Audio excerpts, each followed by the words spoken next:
Continuamos con La Noche.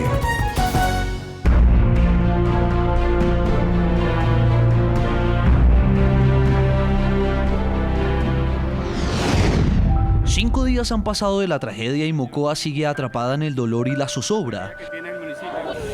Dolor entre quienes perdieron a un ser querido. Dolor entre quienes ven lo que construyeron por años hecho escombros. Zozobra entre quienes no saben qué rumbo tomar. Y zozobra entre quienes aún buscan a sus seres queridos desaparecidos tras la avalancha. No sabemos nada. Todo lo que han dicho los vecinos, que no alcanzaron a salir porque la casa está totalmente destruida. 5 días después, la ilusión por encontrar a ese familiar con vida parece desvanecerse. Sin embargo, los cuerpos de socorro continúan buscando una señal entre los vestigios de lo que antes eran barrios enteros. Tengo desaparecida mi nieta de 18 meses, entonces no la hemos hallado en donde están los muertos, entonces pues difícil. En estas casas murieron cientos de personas, cientos de historias que Mocoa llora, como la del pequeño Daniel de 5 años, quien se despidió de su madre no sin antes recitarle un poema. El día antes me había dedicado un poema, lo que llevo en mi corazón, lo que me quedó de mi hijo. Me repitió el poema varias veces ese día. Esa fatídica madrugada del sábado, ella junto a su esposo tuvieron un duelo contra la furia de la naturaleza, pero al final perdieron y no pudieron salvar a su hijo. Mi esposo lo llevaba en los bracitos porque él lo llevaba. Él lo único que le decía, papito, tengo miedo, tengo miedo. Pero con el golpe, con el choque, fue impresionante. Mi bebé se le soltó. Doña Franci tiene 2 vidas más por las cuales luchar. 2 hijos a quienes esa noche no les llegó el momento de morir.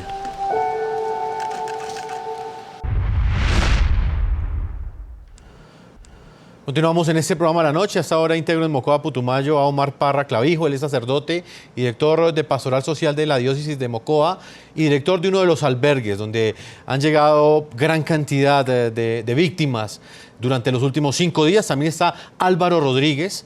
Él es un sobreviviente en este momento, es un reconocido actor colombiano.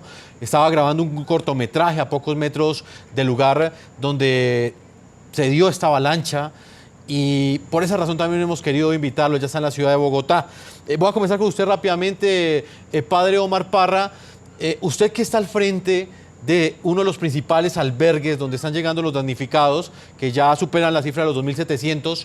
Quisiera que usted mismo le explicara a nuestros televidentes cuáles son las principales necesidades que tienen en este momento las víctimas. Buenas noches. Principalmente ahorita nos hace falta alimentación. No ha sido suficiente la ayuda que el Estado está llegando.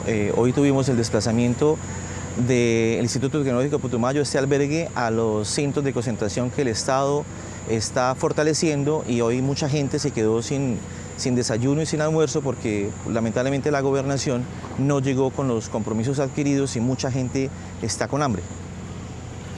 Sacerdote, ¿cómo cree usted que podemos ayudar en estos albergues, teniendo en cuenta que hay muchos ciudadanos que quieren aportar? Algunos lo están haciendo a través de las cuentas bancarias que están apareciendo en la parte inferior de nuestra pantalla, pero hay otros que quieren enviar comida, quieren enviar frazadas. ¿Cómo lo pueden hacer?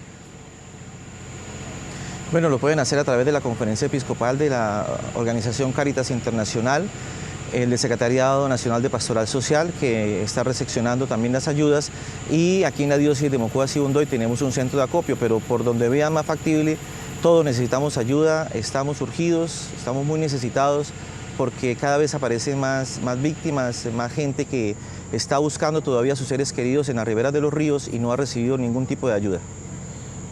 Padre, en este momento la principal preocupación de estas familias, ¿en qué reside? Hablábamos hace unos minutos con Laura Montoya, una de las sobrevivientes, y ella hizo mucho énfasis en la preocupación que hay en muchas familias en este momento que tienen a sus seres queridos desaparecidos. Claro, hay una incertidumbre, ¿no? Una incertidumbre porque pues, no hay una información. Están más informados ustedes allá allá fuera de Mocoa, que nosotros aquí estamos desinformados, la gente anda con miedo, hay una zozobra, una incertidumbre, un pánico de que de pronto una nueva avalancha, el Estado dice que no, la gente dice que sí, mucha gente está abandonando, se está yendo de Mocoa. La inseguridad de haber perdido todo, sus casas, sus ahorros, todo lo que tenían ahí guardado, sus enseres, pero sobre todo sus seres queridos, el desarraigo que genera esto, porque estos barrios, la mayoría de esos barrios habían sido fundados o habían nacido del desplazamiento que se había originado en el año 2000 con los paros armados, los grupos paramilitares, los grupos guerrilleros, y era gente que ya venía de un proceso sufriente, ¿no? De un proceso de estigmatización, y otra vez volver a repetir la historia y volver a empezar de cero, pues es duro para muchas familias, para muchos abuelos y para muchos hijos que están buscando o están orientándose hacia dónde vamos a empezar, qué vamos a hacer de nuevo para salir adelante. Padre Omar Parra Clavijo, usted en este momento tiene muchas ocupaciones en ese lugar donde se encuentra. Para finalizar, quiero preguntarle en este momento cómo están los niños. Vemos muchos menores en las calles, cada vez que vemos las imágenes, en cada uno de los noticieros, también vemos muchos niños en los albergues. ¿Ellos cómo se encuentran en este momento, padre? Bueno, el Instituto Colombiano de Bienestar Familiar ha hecho una labor excepcional. Fueron los primeros que estuvieron acá atendiendo a los niños. Siguen apareciendo niños. Como usted bien sabe, pues no estábamos preparados para esta catástrofe. Se le están haciendo actividades, estamos buscando de paliar esta situación. Nos hace falta trabajo psicosocial. El Instituto Colombiano de Bienestar Familiar ha brindado el apoyo total. Hemos visto a todos los compañeros del instituto trabajando. Pues es una historia triste, yo sé, pero tenemos que buscar la manera de poner la buena cara a la situación que estamos viviendo. Los niños son los más afectados. Yo creo que los niños también fueron las más grandes víctimas de esta catástrofe, no solo por los niños huérfanos, sino los niños que murieron. En esa zona, en esos barrios, funcionaban los CDIs, madres comunitarias, el programa de alimentación que el Instituto de Colombiano de Bienestar Familiar dirige a través de operadores. Nosotros éramos unos operadores de ese programa y sabíamos la cantidad de niños que existían en esos barrios, y gran parte de los fallecidos son mujeres, niños y ancianos, que fueron las personas más y son las personas más débiles en esas tragedias. Pues padre Omar Parra Clavijo, usted prácticamente es un ángel para todos esos damnificados que están llegando a ese albergue. Le agradezco el tiempo que usted le ha concedido al programa La Noche en NTN 24. Muchas gracias. Voy directamente a Bogotá, Colombia, con Álvaro Rodríguez. Como lo dije al comienzo de este programa, él es sobreviviente, es un reconocido actor colombiano, estaba grabando un cortometraje y está vivo de milagro. Álvaro, bienvenido al programa La Noche, y quiero conocer su relato sobre lo más impactante que usted vivió durante estos últimos días que estuvo en esta región y la forma como usted logró sobrevivir. Pues si quieres que te narre, eso es como inenarrable. Esto es algo que como que no uno concibe palabras, organizar un discurso para un problema humano tan grave, tan crítico, tan difícil, y que nosotros, el contraste de un corto hermosísimamente planteado con la geografía del Putumayo, con los verdes múltiples hermosos de esta topografía, que estamos haciendo un cortometraje cuya fotografía es excelente, y ver que de un momento a otro gran parte de lo que se estaba filmando desaparece. Nosotros estábamos, afortunadamente nos cogió la tarde, y a las 11:30 aún estábamos tratando de grabar otra escena. Alguien comenta que se sentía un temblor, y efectivamente estaba temblando, pero alguien que conoce más la región dice, no, eso es el río. ¿Cómo así? ¿Qué pasa? Y llueva, y para arriba hay una montaña, después de la carretera hay guitarra, y hay es que habían guitarras, había de todo ahí, hay un cerro, que corra para el cerro, y llovía, alguien se paró en la mitad de la carretera. Afortunadamente venía un una camioneta de la policía, y entonces súbase, y después que hay un señor de 80 años ciego, hay unos niños dormidos, hay una niña en embarazo, y entonces entre todos a correr, a subir al señor, y los que nos pudimos montar en la camioneta de la policía y en un carro que también paró afortunadamente, nos montamos los que pudimos y los que no, a correr hacia arriba, hasta un punto donde la policía nos dijo, bájense y sigan hacia la plaza, que era la parte más elevada.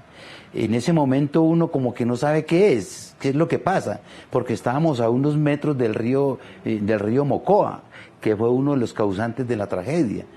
Entonces no nos pasó nada y afortunadamente no alcanzamos a llegar a la casa donde estábamos alojados. Allí le tocó a una señora Marta, de origen del Amazonas, que nos estaba cocinando, y le tocó esa tragedia tan horrible de un riachuelo pequeñísimo, de un momento a otro abre una bocanada gigantesca donde mueve una piedra de muchas toneladas, más grande que una casa.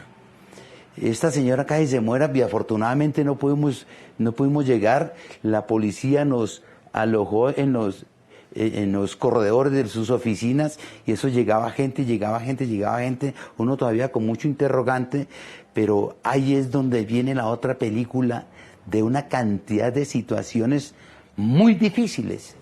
Cada uno hablaba de sus hijos, el hijo hablaba de la familia que se le perdió, el papá hablaba bueno, eso es una cosa, todas las historias que ustedes puedan imaginar, como te digo, eso es inenarrable.